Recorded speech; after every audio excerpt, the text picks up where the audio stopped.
Bonjour, bienvenue dans J'ai demandé à Fabrice, l'émission dans laquelle je réponds à absolument toutes vos questions. C'est vraiment simple, n'hésitez pas à envoyer vos questions par audio en message privé sur Instagram ou Facebook.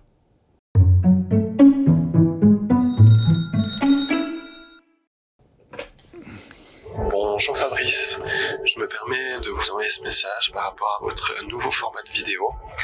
Et en fait, je m'interrogeais sur le sens de la vie. C'est-à-dire que, pour ma part, mais je pense qu'il y a beaucoup de personnes dans mon cas, je me pose beaucoup de questions sur la société, sur le sens, sur, au final, qu'est-ce qui nous pousse à travailler, à se lever le matin, pour gagner un salaire, pour ensuite le dépenser dans des magasins ou dans des choses matérielles. Et c'est pas forcément quelque chose qui me provoque des émotions, le matériel. Je suis plus dans le vécu, dans les expériences, dans la contemplation d'un paysage. Et voilà, je me demandais comment faire face. On est un peu bloqué dans le sens, il faut quand même qu'on travaille, il faut gagner un revenu. Et au final, c'est vrai que moi personnellement, j'ai besoin d'argent pour manger, ça c'est clair, mais je suis pas matérialiste et je me pose des questions, comment se sentir en paix avec soi-même dans une société qui n'est pas du tout faite pour les hypersensibles. Voilà. Merci beaucoup. Voilà une question importante parce que lorsqu'on a une aspiration spirituelle, une aspiration poétique, on a envie de quelque chose de profond, lorsqu'on est hypersensible par exemple, qu'on a vraiment, qu'on se sent, qu'on a une aspiration, on se demande comment trouver notre place comme Jordan dans notre monde.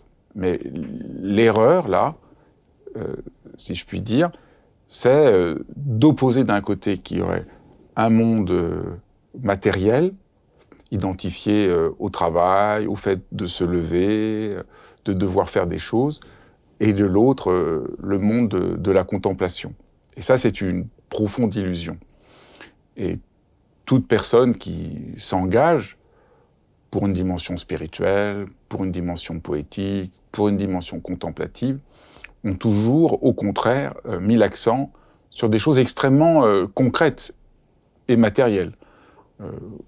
Si on pense à toutes les voies spirituelles monastiques, en Occident, avec la règle de Saint Benoît, qui est une règle absolument extraordinaire, d'une finesse sur comment travailler, pourquoi c'est tellement important de faire des choses manuelles, ou si on voit les moines zen, par exemple, où tous les gestes du quotidien doivent être habités de manière précise, ou si on voit un artiste, l'engagement dans le travail, la rigueur, la discipline sont extrêmement fortes. Donc, en fait, il faudrait déplacer la question. La question, c'est pas est-ce qu'il y a d'un côté l'horrible monde matériel des obligations, des contraintes, et le monde de la liberté, de la contemplation, ça c'est illusoire. Le monde spirituel, le monde du sens, le monde implique une vraie discipline, une rigueur, un engagement, le fait d'aller au-delà de ses limites, d'être confronté à nos imperfections, d'avoir ainsi à travailler sur nous-mêmes, parce que c'est bien de ça dont il est question. Si on rêve dans la contemplation et d'un monde idéal, on ne va pas se confronter à nos peurs, à nos manques, affiner notre esprit, affiner nos perceptions. Et donc c'est cet engagement dans le travail qui est fondamental. Donc il faut déplacer la question. Et je crois que l'aspiration, au fond, de Jordan, c'est comment faire pour que le travail, l'engagement, la discipline nous parlent et ne soit pas quelque chose qui nous coupe de nous-mêmes, mais qui nous permette d'entrer en rapport à nous-mêmes. Et je crois que c'est ça qui est vraiment le défi pour chacun d'entre nous. Mais c'est beaucoup plus facile de le réaliser quand on est au bon endroit. Tant qu'on est dans l'illusion que ce monde concret, matériel, ici-bas, est négatif, on ne peut pas y rentrer dedans. Et en fait, n'importe quelle tâche que nous faisons peut être une occasion d'approfondir, de grandir. Voilà, je me souviens, quand je faisais mes études à l'université, où vraiment j'ai beaucoup souffert de quelque chose d'un peu mécanique, quand je vais faire toutes ces dissertations, mais je voyais bien que je pouvais prendre le fait de faire les dissertations comme quelque chose de complètement extérieur à moi, ou je pouvais en faire comme le fait d'avancer et de travailler était une occasion pour moi de voir mon propre esprit, de voir par où j'étais bloqué, je manquais de finesse, j'étais un peu trop grossier. Et même ce travail qui était un travail difficile est devenu intéressant. Et je crois que c'est ça qu'il faut tenter de faire, voir comment des choses très simples, comment des défis, comment le fait de ne pas y arriver est au contraire indispensable, même sur un chemin spirituel. Alors, comme je disais, là, le vrai problème, c'est comment faire pour que ce soit du travail. Comment faire pour qu'on puisse avancer. Comment faire pour que ce que nous faisons ne soit pas juste un emploi dans lequel on est pris par une chose, puis par une autre, et on ne voit pas le rapport avec notre propre vie. On est comme instrumentalisé. On est, comme on en parle aujourd'hui, une ressource humaine. On est un pion et nous ne voyons pas le sens de notre travail. Ce que dit la philosophe Simone Weil, que j'aime beaucoup et que je trouve très éclairant, c'est qu'elle dit qu'on ne peut pas vraiment être heureux si nous ne pouvons pas, à la fin d'une tâche, d'un travail, s'arrêter, contempler notre travail et dire « Ah oui, là, c'est bien, j'ai bien travaillé ». Et je crois que Simone Weil, qui est vraiment une des philosophes qui a le plus réfléchi à la question du travail, elle est même devenue ouvrière dans une usine pour épouser la condition des travailleurs et comprendre ce que c'est la souffrance. Dans les années 30, c'était quand même vraiment difficile. Je trouve que sa remarque a beaucoup de poids. La violence, c'est de ne pas pouvoir sentir qu'on a fait quelque chose qui ait du sens. Vous voyez, le sens dans le travail, c'est juste voir, ah oui, là, ce que j'ai fait, je l'ai bien fait. Et l'être humain a besoin de sentir que ce qu'il fait, il l'a bien fait. Donc ça, c'est vraiment, je crois, un élément essentiel, pouvoir contempler son travail. Et donc, quand vous faites qu'un bout de quelque chose que vous ne comprenez pas, vous êtes qu'un engrenage d'une chaîne, c'est très difficile de sentir que votre travail a du sens. Et donc là, il faut essayer de trouver, et puis dans la question, on voit que Jordan cherche quelle serait sa voie, comment s'engager. Donc c'est un critère pour savoir quel métier faire, un métier dans lequel on a le sentiment que ce que l'on fait peut avoir du sens, on peut contempler ce qu'on fait, et on voit que ce que l'on fait aide, a du sens pour le monde, qu'on n'est pas juste une ressource humaine ou un rouage. Donc voilà quelques directions qui peuvent aller jusqu'au bout, une fois qu'on est rentré dans ce chemin, comment coïncider avec son désir d'être, son désir que ce que l'on fait ait vraiment du sens pour soi. Mais tout ça vient quand on a fait le déplacement que j'ai proposé dans ma réponse. Eh bien, bonne chance, Jordan, et à bientôt. Voilà, si jamais vous avez envie d'aller plus loin, je vous conseille de lire le livre de Simone Weil, L'Enracinement, qui est vraiment ce texte qu'elle a écrit en 1944 pour essayer d'ouvrir une perspective pour la fin de la guerre, où elle explique ce sens profond du travail, et sur le sens du désir, comment coïncider à son désir qui donne de l'allant. Je vous conseille mon livre « Les 5 portes ».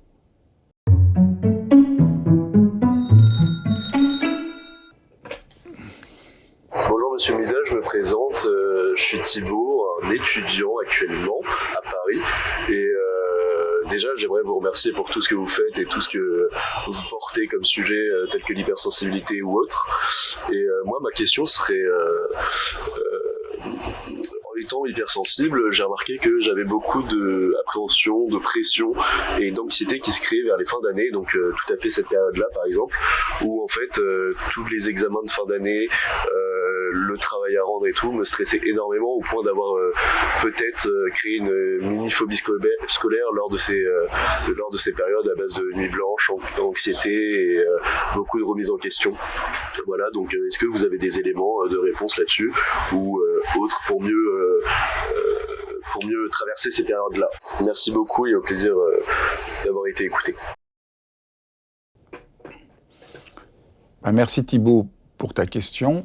Je crois que ce qui est important de comprendre, c'est qu'il y a des défis que nous avons à relever dans la vie.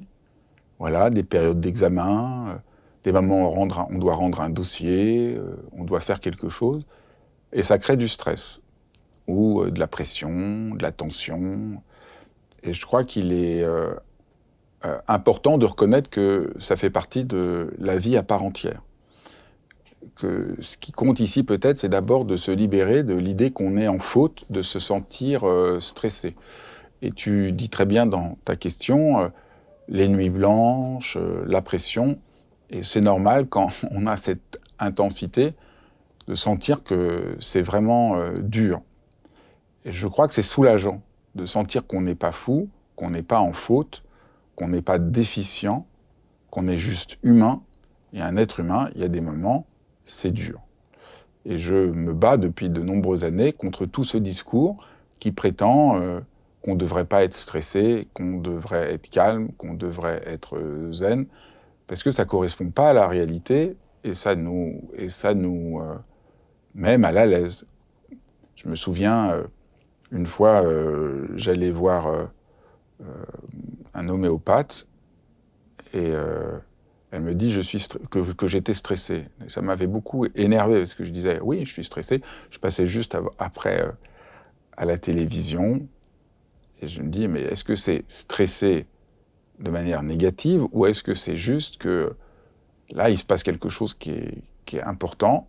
Je faisais une émission importante et le stress est aussi une manière de rassembler quelque chose de sa propre force. Une vie humaine, c'est une vie dans laquelle il y a des moments où on est stressé. C'est comme un muscle. Il y a des moments où on stresse le muscle, il y a des moments où on le détend. S'il est tout le temps stressé, c'est insupportable. S'il est tout le temps détendu, ça ne marche pas non plus. Donc la vie, elle est faite de cette alternance de moments plus tendus que d'autres. Et le reconnaître, je crois que c'est sain. Évidemment, on peut doucement apprivoiser ce stress, sentir que le vivre de manière plus heureuse, et moins en souffrir. Alors, mais encore une fois, ça ne peut se faire que dans cette première étape fondamentale. On se fout la paix, on accepte de rencontrer ce que l'on vit, on accepte de rencontrer qu'on est stressé, on est au courant de ce qui se passe.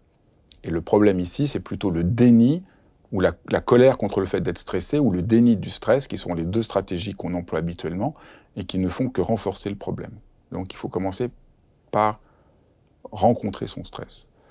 Après, ce qui est important, c'est d'aérer la situation. Donc d'abord, on rencontre ce qu'on vit avec honnêteté, et après, on peut l'aérer, et peut-être, Thibaut, ça pourrait être aidant pour toi de pouvoir aérer, c'est-à-dire ne pas être envahi par le stress de manière à que tu perdes tes moyens. Au fond, le stress peut avoir un sens en tant qu'il nous booste, qu'il nous permet de faire des choses nouvelles, fortes, mais quand il nous empresse, quand il nous restreint, quand il nous fait perdre nos moyens, il devient alors un problème. Et là, ce qui est important, c'est d'aérer ça. Et pour ça, il faut faire des pauses méditatives qui sont vraiment indispensables et que nous manquons trop souvent. Et là, pourquoi? Parce que pris par la pression et le stress, on se crispe pour essayer de pousser davantage pour faire face à ce qui nous est demandé. Et c'est vraiment ce mouvement-là que je fais avec la main, c'est vraiment ça qui se passe. On a à résoudre quelque chose et donc on pousse Et c'est ça qui finit par créer pas seulement le stress, mais comme tu dis, la phobie, la panique, et que la chose empire. Donc au lieu de faire comme ça, on sent le stress, mais il y a un moment, il faut faire une pause méditative. On s'arrête. Et c'est contre-intuitif. Puisque si j'ai du stress, la logique, c'est je pousse. Quand j'ai un problème, je veux m'en débarrasser, donc j'insiste, mais c'est une mauvaise approche, c'est une mauvaise stratégie. Il faut un moment s'arrêter. Et c'est contre-intuitif, et donc du coup, c'est très difficile. Parce que s'arrêter même quelques minutes, on se dit, mais non, j'ai pas le temps. Mais je peux pas. Mais j'ai trop d'urgence. Mais j'ai mon examen. Mais j'ai trop de choses à faire. Et on peut adapter ça à quel que soit le contexte. Si vous n'êtes pas un étudiant comme Thibaut, mais vous avez plein de boulot à faire, vous êtes en retard dans un dossier, vous avez à vous occuper de votre famille, on est tous pris par ça. Et donc là, c'est important de voir que nous sommes pris dans une illusion psychique très radicale de croire que c'est en se crispant qu'on va résoudre le problème, en poussant, en insistant, et il faut à un moment faire une pause, simplement s'arrêter. Et une pause, on peut le faire là, c'est vraiment, je vous montre comment on fait, vous vous asseyez. Vous prenez le temps de simplement vous asseoir, être là où vous êtes, de revenir d'abord à votre présence corporelle. C'est très important de juste revenir à sa présence corporelle, mais vraiment comme vous êtes, sans vous prendre la tête, sans chercher à faire quelque chose, mais de sentir là où vous êtes. Et de sentir la gravité qui vous pose là où vous êtes. Parce qu'il y a vraiment, c'est vraiment un élément qui donne de la sécurité. Au fond, quand le stress devient trop intense, on perd toute sécurité. On est dans une forme d'inquiétude. Et pour revenir à une forme de sécurité, il faut commencer par notre corps, s'asseoir, sentir la gravité, sentir que là, vous voyez, je me pose dans le fauteuil, je touche le fauteuil, mais le fauteuil me soutient. Et là, il y a un échange entre le fait que je me pose dans le fauteuil et que le fauteuil me soutient. Et commencer simplement par faire ça, m'autoriser à être simplement là, et sentir la gravité, la gravité du corps, la verticalité du corps. C'est un début de commencer à faire une pause et à se poser. Et je crois que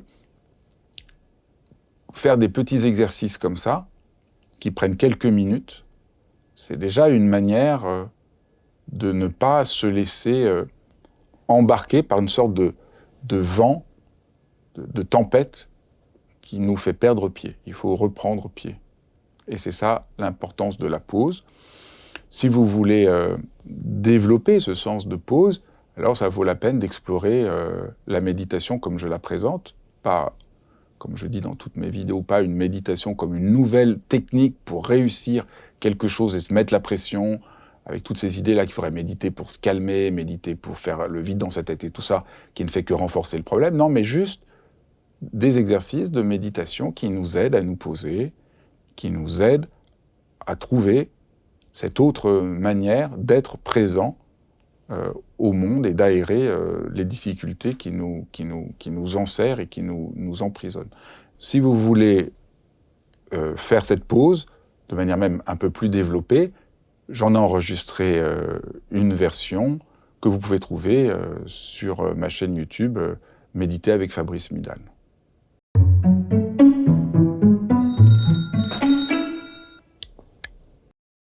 Bonjour Monsieur Midal, alors je viens à vous suite à la publication que vous avez mis en story. Du coup c'était pour y répondre. Alors moi j'ai un problème, c'est que je suis une personne ultra jalouse voilà, suite à une infidélité de mon conjoint, c'est devenu une obsession. Voilà, je n'arrive à rien faire d'autre mis à part ça. Et du coup, j'aimerais savoir, est-ce que c'est lié à mon enfance, c'est-à-dire parce que je sais que je suis quelqu'un de jalouse et j'aimerais essayer de comprendre la raison. Voilà. Au plaisir d'écouter ou de voir votre vidéo. Eh bien oui, dans la vie, nous sommes souvent pris par des tas d'émotions vraiment douloureuses et qui deviennent obsessionnelles. Alors ça peut être la passion, la colère, l'orgueil, ou comme ici, la jalousie. Et c'est vraiment profondément humain d'être pris par des émotions qui finissent par envahir entièrement notre psyché. Et la jalousie, c'est vraiment un des thèmes qui est au cœur de toute l'histoire de la littérature. C'est vraiment le thème d'Othello, de Shakespeare. C'est le thème, et puis c'est vraiment au cœur de la recherche du temps perdu de Proust. Et donc, mon premier conseil serait de t'inviter à lire La recherche du temps perdu de Proust.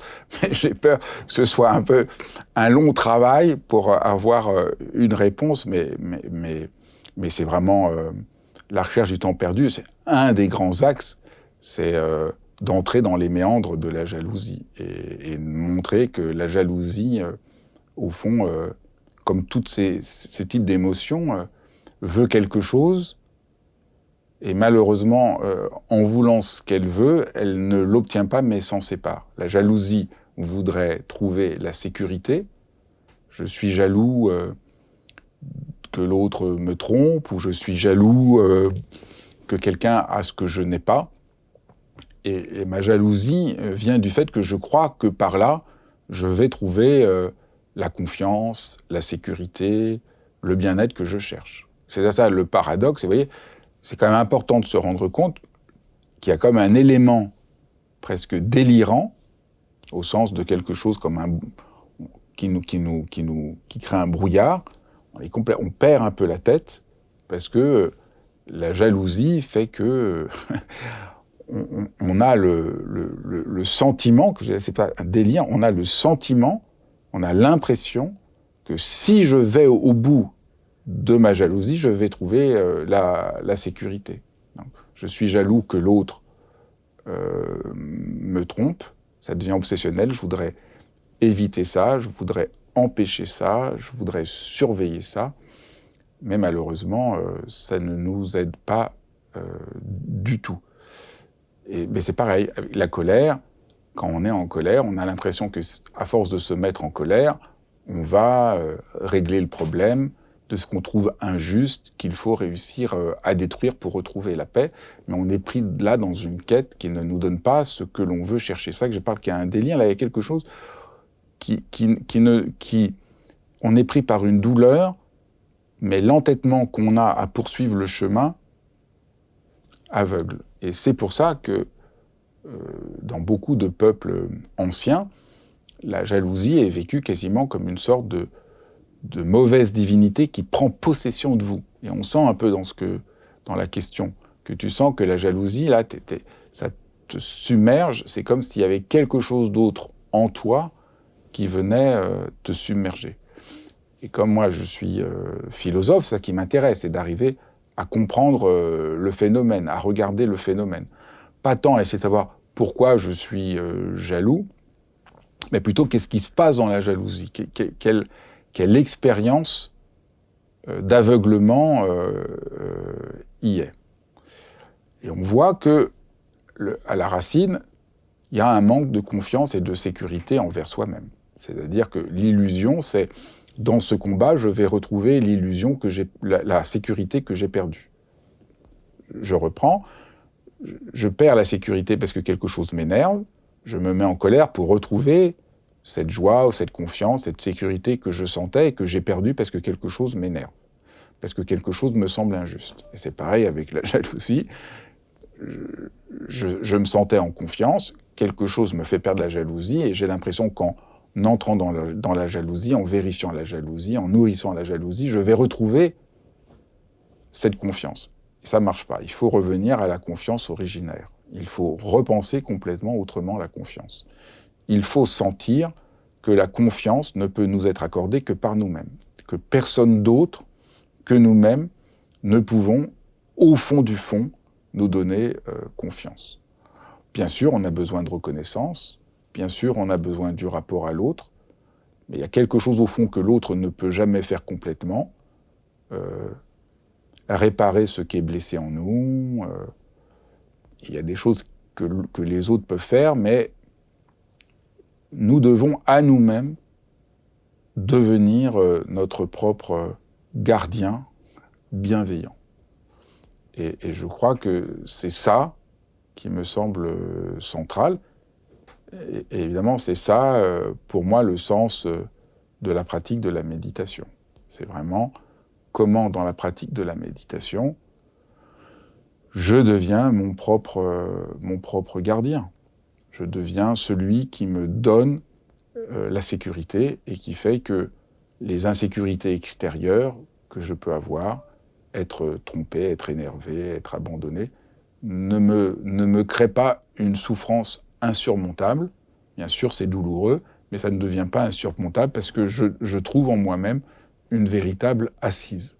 Et donc, je t'encourage vivement à pratiquer dans cette direction-là, à essayer la méditation dans cette direction-là, pas du tout pour se calmer, pas du tout pour ne pas sentir la jalousie, mais simplement pour te donner à toi-même la sécurité que tu cherches, cette sécurité qui te fait tellement défaut, cette sécurité qui te manquant te met dans une situation de grande douleur.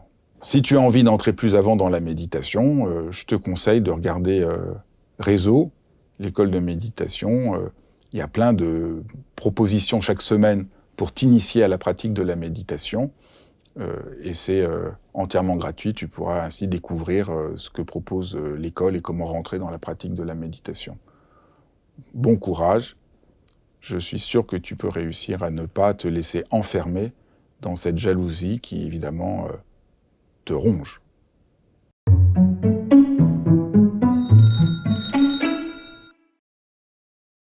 Bonjour Fabrice, je voulais aussi et surtout vous remercier pour le cours que je suis en ligne sur l'enfant intérieur. Ça m'aide énormément dans la quête de vie dont je suis maintenant. Et je sens que j'avais une question pour Fabrice. Cette publication sur l'échec m'a comme frappée avec un flashback très puissant et ça... Je me sens très bouleversée en faisant ce message. Donc, je m'appelle Maria, j'ai 32 ans, je suis d'origine moldave, de Moldavie. À 20 ans, j'ai immigré en Paris pour faire mes études. Bon, je me suis cherchée comme tout le monde. À 23 ans, j'ai repris des études supérieures en alternance. J'ai fait 5 ans d'alternance, très complexe, très dur, avec beaucoup d'alternance n'est pas facile. Avec un parallèle de mon travail, j'ai mis ma vie en parenthèse pendant 5 ans. Ne parlons même plus d'enfant intérieur parce que ce mot-là, il n'existait pas. Il existait juste une chose, c'était le travail, la réussite, la performance, le prestige. Je me suis battue pour intégrer les meilleures écoles, pour passer les meilleurs concours, pour être toujours présente au travail, pour ne pas compter mes heures. Je me suis donnée à 100%. Et à la fin de 2019, où l'alternance finissait, où les études finissaient, et quand tout ça se finit, déjà c'est un sèche-linge qui arrête de tourner. Et puis en plus de cette violence de la tournure qui s'arrête, c'est qu'il n'y a rien. C'est un gros vide, c'est un champ vide où il n'y a rien qui se passe. Je ne reçois pas ce que je pensais mériter et je décide de partir pour un peu me sauver la face. Je pense que le plus compliqué qui m'a fait très peur, c'est que depuis ce départ, je ne comprenais pas qui j'étais. Je pense que j'ai une dissociation de ma personnalité. Je me suis tellement vue qu'à travers le travail, à travers la réussite, que cet échec, puisque pour moi être au chômage, ça a été un échec absolu, définitif, total. C'était la mort, c'était une mort intérieure. Et puis depuis c'est fin 2019, je me cherche. J'ai entamé un travail de reconstruction parce que je pense qu'au fond, je suis devenue brisée à 1000 morceaux. Cet échec m'a brisée. Aujourd'hui, avec mon mari, nous avons déménagé dans notre pays. J'ai pas cette pression de travail que j'avais à Paris. Aujourd'hui, par le fait que je sais que je dois plus travailler pour gagner de l'argent, pour payer le loyer, ça m'a soulagée, mais en même temps, je sais que je sais pas faire quelque chose par le plaisir et la peur de l'échec me bloque. Ne serait-ce que penser à aller travailler, ça me recroqueville en fait. Je m'enferme et je deviens agressive ou négative. L'échec qui a suivi, même si je pensais être mise, j'ai mis sur le tapis l'échec, le trauma, je dis ça va aller. Je réalise que ça va pas du tout et c'est toujours là. Et qu'aujourd'hui, j'ai pas du tout ni confiance en moi, ni dans mes capacités, l'estime ne parlons même plus. Donc ma question serait comment justement déjouer cette impuissance acquise? Quels sont les outils? J'aimerais vraiment aller plus loin dans ça. Il y a déjà ce travail sur l'enfant intérieur qui m'aide beaucoup, mais sur cet échec acquis, parce que j'ai l'impression que je suis un échec sur pattes. Mais merci beaucoup, j'ai essayé de faire court. C'est vrai que c'était important que vous voyiez un peu plus le cadre. Et merci, dans tous les cas, merci pour d'être. Merci pour tout ce que vous faites. Ça peut changer des vies. Et ça, c'est sans prix. Vraiment, merci. Merci beaucoup. Ce qui me semble le plus frappant dans ton témoignage, Maria, c'est que tu ne cesses de parler d'échec là où je ne vois pas du tout un échec. C'est-à-dire que ce que tu décris, c'est s'être engagé corps et âme dans un boulot et ne pas avoir ce que tu espérais, être déçu, être victime d'une forme d'injustice, mais c'est pas à proprement parler un échec, parce que tu t'es donné complètement, et après, il y a des injustices, il y a de la violence, il y a... et je crois que c'est très important pour toi d'arriver à comprendre d'abord ce point. Parce qu'un échec, voilà, on fait une tâche, et puis c'est pas bien du tout. On voit qu'on s'est planté. On écrit un texte, et le texte est nul. On essaye de faire un gâteau et il est immangeable. Ça, c'est un échec. L'échec, c'est tout à fait intéressant. Je dirais c'est très positif. C'est par les échecs qu'on apprend. On fait un gâteau, il est raté. On comprend comment on l'a raté, on le refait. Et puis, à force de refaire, on progresse. Donc, l'échec n'est pas du tout un problème. Et c'est un élément sur lequel tous les philosophes insistent.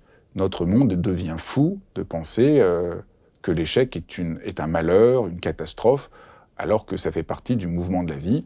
On échoue et on réussit, et c'est la loi de l'existence. C'est comme un enfant qui apprend à marcher, il tombe, et parce qu'il tombe, il va apprendre à marcher. Donc l'échec, il faut se délivrer de cette idée que nous ne devons pas échouer.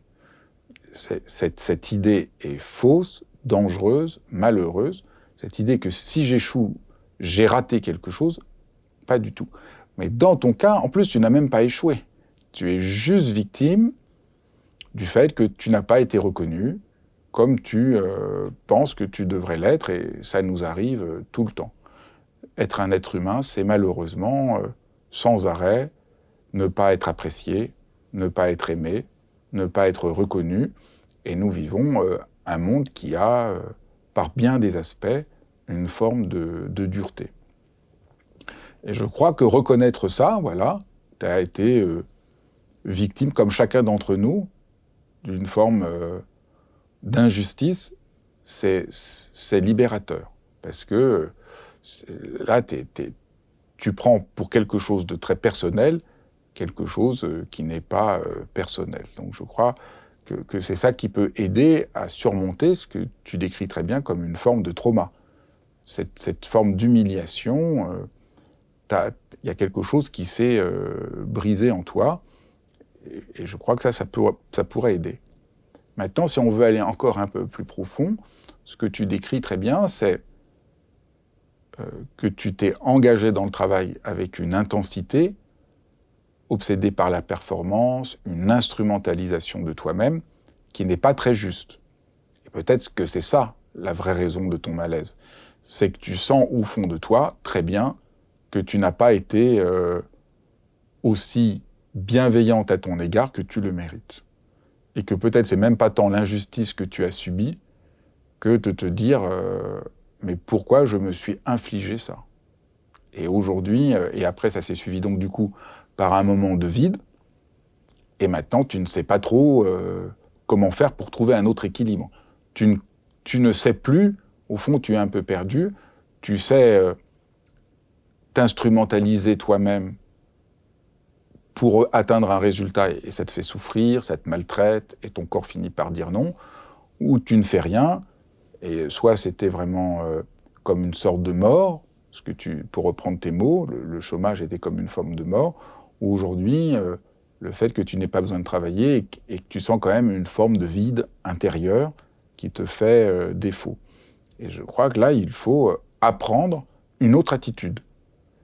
Et je crois que c'est ça qui est au cœur de tout ce que j'essaye de présenter. Nous pouvons apprendre à avoir une autre attitude. Nous ne sommes pas condamnés à avoir un rapport envers soi-même. On s'instrumentalise soi-même pour tirer de soi-même le rendement maximum. Vous voyez, on est pris, notre environnement tout entier nous invite, ce que j'appelle toujours une forme de capitalisme psychique, c'est-à-dire on voit très bien le capitalisme comme instrumentalisation de toute chose pour en tirer le rendement maximum. Voilà, les vaches, aujourd'hui, sont des réserves de calories et plus des êtres vivants. Mais au fond, on a à soi-même ce propre rapport. On s'instrumentalise soi-même. Et au fond, c'est ça. Tu t'es instrumentalisé et ça te fait profondément souffrir. C'est profondément injuste et tu le sais. Donc moi, je trouve que ta question témoigne d'une formidable justesse et intelligente. Tu sens très bien qu'il faut trouver une attitude complètement autre. On pourrait dire passer d'un rapport d'instrumentalisation de soi à un rapport d'être humain à soi-même. Et un rapport d'être humain, c'est un rapport d'écoute, c'est un rapport de curiosité, c'est un rapport où on essaye de savoir ce qui est juste pour soi à ce moment-là. Et c'est ça que je crois qu'il est indispensable pour toi de cultiver. Mais déjà, à ta question, on voit que tu es en chemin et je ne peux que te souhaiter de continuer dans cette direction. Les choses vont s'ouvrir pour toi. Eh bien, merci beaucoup d'avoir suivi ce nouvel épisode de J'ai demandé à Fabrice. Et n'hésitez pas à m'envoyer en audio, par message privé, vos questions. J'ai hâte d'y répondre pour un prochain épisode. Merci. Je vous embrasse tous.